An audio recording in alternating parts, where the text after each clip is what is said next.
Jumpa kembali di episode Journey Life Story Inspiration of Life dengan tema serahkan beban hidup kepada Tuhan dengan lakukan firman dan hidupkan rohnya, maka kita tidak perlu memonitor. Dari kitab Ibrani pasal 11 ayat 1 sampai 31, dari kitab Ibrani pasal 11 ayat 32 sampai 40, teman-teman. Maksud dari tema pagi ini, serahkan beban hidup kepada Tuhan. Maksudnya apabila kita memang menghadapi persoalan sudah tidak mampu, teman-teman, sehingga kita secara secara pikiran kita, perasaan kita, kehendak kita, dan juga iman kita menyerahkan, kita udah takluk, kita pasrah kepada Tuhan, kita serahkan beban kepada Tuhan. Jadi soalnya bebannya diberikan kepada Tuhan. Nah, kita dengan konsekuensi firman katakan kita harus memikul beban yang dari Tuhan gitu. Nah, ini kalau kita persingkat dalam temanya, serahkan beban hidup kepada Tuhan. Berarti kita sudah berserah diri kepada Tuhan, tapi dengan kita harus melakukan firman Tuhan, teman-teman. Harus menghidupkan roh Tuhan di dalam kehidupan kita waktu menunggu saatnya Tuhan bergerak tadi, teman-teman. Nah, kendalanya apakah waktu kita serahkan diri permasalahan kita kepada Tuhan dan Tuhan bergerak, kita iman Tuhan bergerak, apakah kita perlu memonitor apa yang Tuhan kerjakan gitu? Seharusnya kan tidak. Seharusnya kita melakukan pekerjaan yang Tuhan tukar gitu. Jadi beban kita diberikan kepada Tuhan. Nah, adapun beban Tuhan diberikan kepada kita. Beban Tuhan yang diberikan kepada kita, ya seperti kitab Matius pasal 6:33, cari dulu kerajaan Allah dan kebenarannya, baru yang lain Tuhan akan tambahkan. Berarti kita tugasnya adalah bagaimana belajar mengenal, mengerti akan firman Tuhan, bagaimana belajar mampu mengenal, mengerti firman Tuhan, dan juga belajar mampu untuk berani melakukan firman Tuhan dengan menghidupkan roh Tuhan tadi, teman-teman. Jadi kuncinya seperti itu, teman. Apabila kita sudah serahkan beban kita kepada Tuhan karena kita sudah tidak mampu gitu, ya akhirnya kita gantikan beban yang Tuhan beri kepada kita, yaitu melakukan firman Tuhan gitu, teman-teman. Dan waktu kita melakukan firman Tuhan, ya kita rasanya tidak perlu memonitor atau mengamati apa sih yang Tuhan sedang kerjakan gitu. Tuhan bekerja dengan cara Tuhan dan waktu Tuhan. Kita yang penting tiap hari setelah menyerahkan itu ya harus melakukan firman Tuhan gitu. Cukup itu saja. Jadi bukan memonitor hasil kerja Tuhan, tapi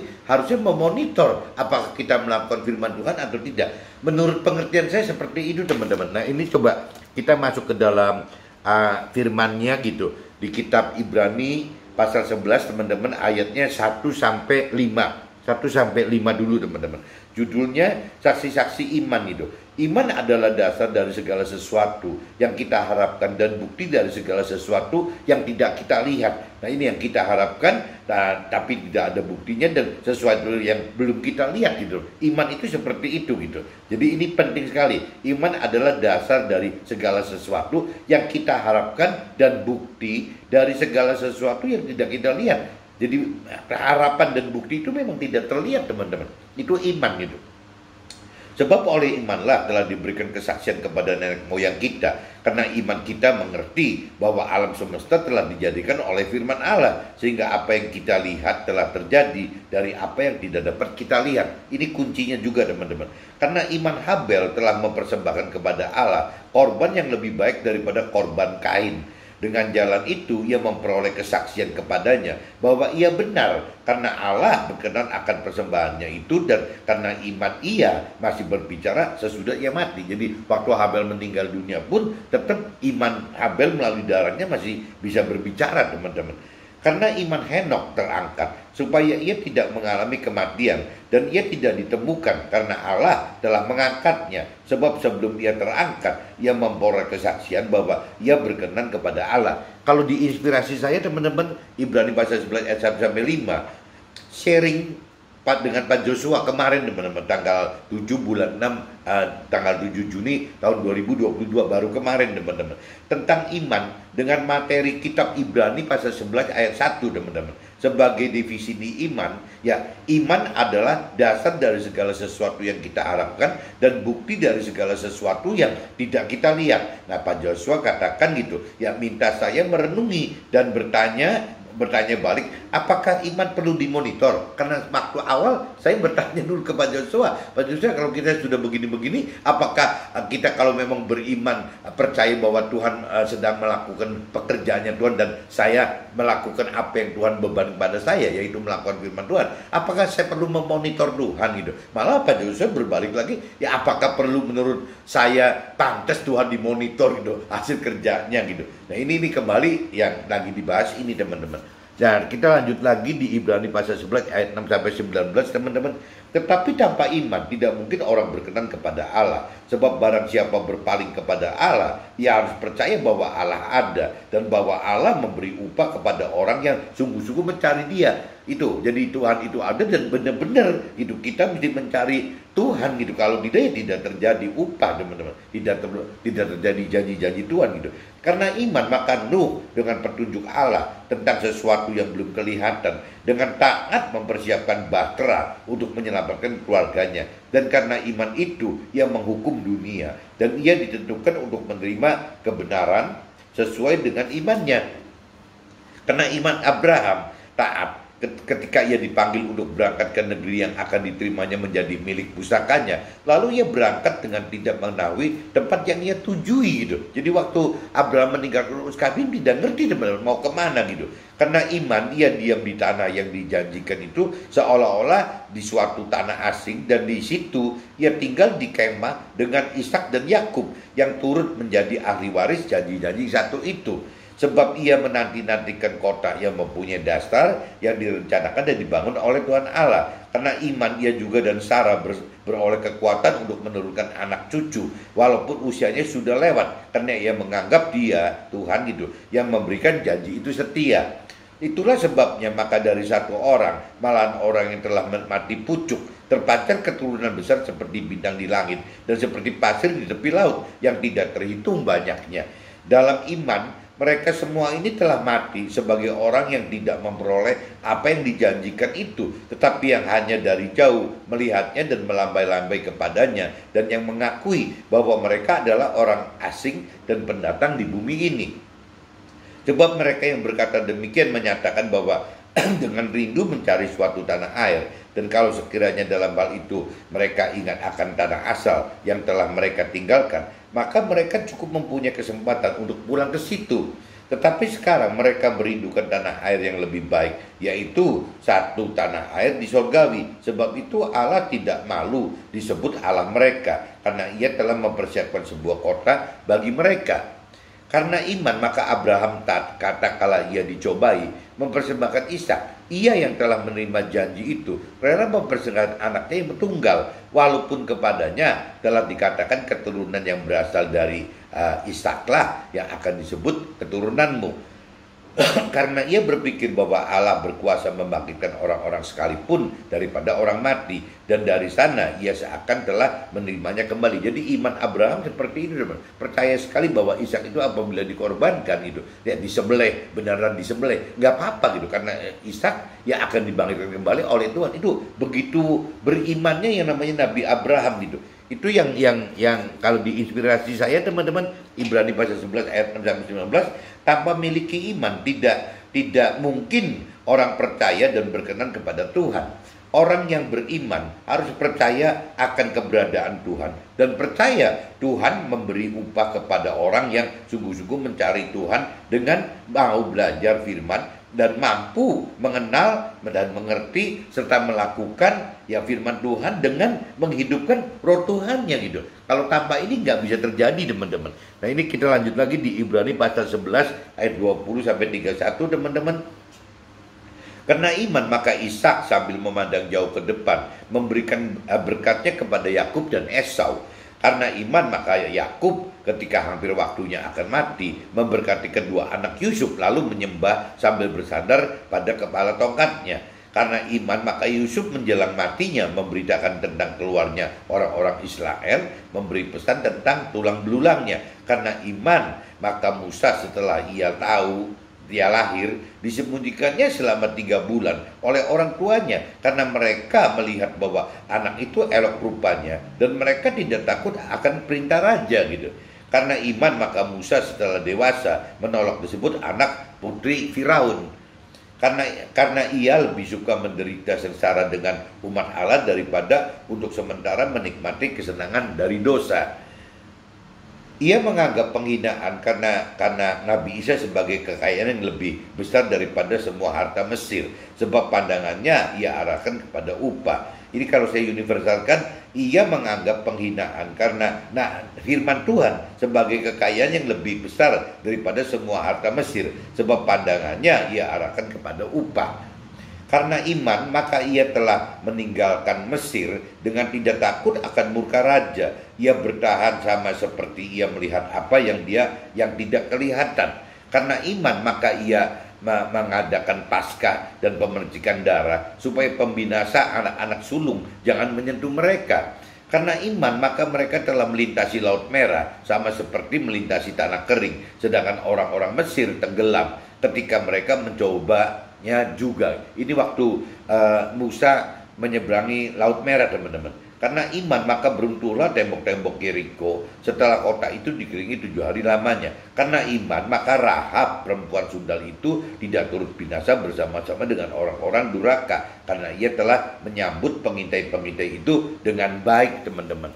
Nah, ini kalau diinspirasi saya, teman-teman, Ibrani pasal 11 ayat 20-31, kedalaman pengenalan dan juga pengertian akan perintah dan peraturan serta janji-janji dan juga rancangan dan kehendak Tuhan, ya, membuat kita memilih mengalami penderitaan hidup yang dapat menyengsarakan hidup gitu demi keselamatan akhirat yang kekal daripada menikmati kesenangan dari dosa yang sementara di dunia yang fana ini gitu. Nah, ini ceritanya Musa katakan begitu. Apakah kita berani katakan begitu, teman-teman? Nah, ini kita lanjut lagi Ibrani pasal 11 ayat 32 sampai 34, teman-teman. Dan apakah lagi yang harus aku sebut, sebab aku akan kekurangan waktu. Apabila aku hendak menceritakan tentang Gideon, Barak dan Simson, Yefta, Daud dan Samuel dan para nabi yang karena iman telah menaklukkan kerajaan-kerajaan, mengamalkan kebenaran, memperoleh apa yang dijanjikan, menutup mulut singa-singa, memadamkan api yang dahsyat. Mereka telah luput dari mata pedang dan beroleh kekuatan dalam kelemahan dan telah menjadi kuat dalam peperangan dan telah memukul mundur pasukan-pasukan tentara asing. Nah, ini kalau di inspirasi saya, teman-teman, Ibrani pasal 11 ayat 32 sampai 34, jika kita benar-benar mau dan mampu belajar firman Tuhan dengan benar, maka banyak kesaksian hidup tokoh-tokoh kitab suci yang sama dengan apa yang kita alami. Ya, firman Tuhan seperti gambaran itu daripada kehidupan kita. Ya, semakin kita terdorong menaikkan tingkat iman dan pengertian firman kita, maka kita akan semakin berani melakukan firman seperti yang dialami oleh tokoh-tokoh firman tersebut, teman-teman. Nah, ini kalau saya lanjut lagi di kitab Ibrani pasal 11 ayat 35 sampai 39, teman-teman. Ibu-ibu telah menerima kembali orang-orangnya yang telah mati sebab dibangkitkan. Tetapi orang-orang lain membiarkan dirinya disiksa dan tidak mau menerima pembebasan supaya mereka beroleh kebangkitan yang lebih baik. Ada pula yang diejek, didera, bahkan yang dibelenggu dan dipenjarakan. Mereka dilempari, digergaji, dibunuh dengan pedang. Mereka mengembara dengan berpakaian kulit domba dan kulit kambing sambil menderita kekurangan, kesesakan, dan siksaan. Dunia ini tidak layak bagi mereka. Mereka mengembara di padang gurun dan di pegunungan, dalam gua-gua dan celah-celah gunung gitu. Dan mereka semua tidak memperoleh apa yang dijanjikan itu, sekalipun iman mereka dalam memberikan kepada mereka satu kesaksian yang baik. Kalau diinspirasi saya, Ibrani 11 ayat 35-39, semakin mengerti keselamatan akhirat yang Tuhan rancang dan kehendaki, maka kita akan semakin berani menjadi pelaku firman, meski akan hadapi derita dan sengsara, serta kekurangan dan juga kesesakan, bahkan alami siksaan, sehingga hidup mengembara terpisah dari orang-orang dunia pada umumnya gitu. Itu seperti itu, teman-teman. Nah, ini kalau saya baca di Ibrani 11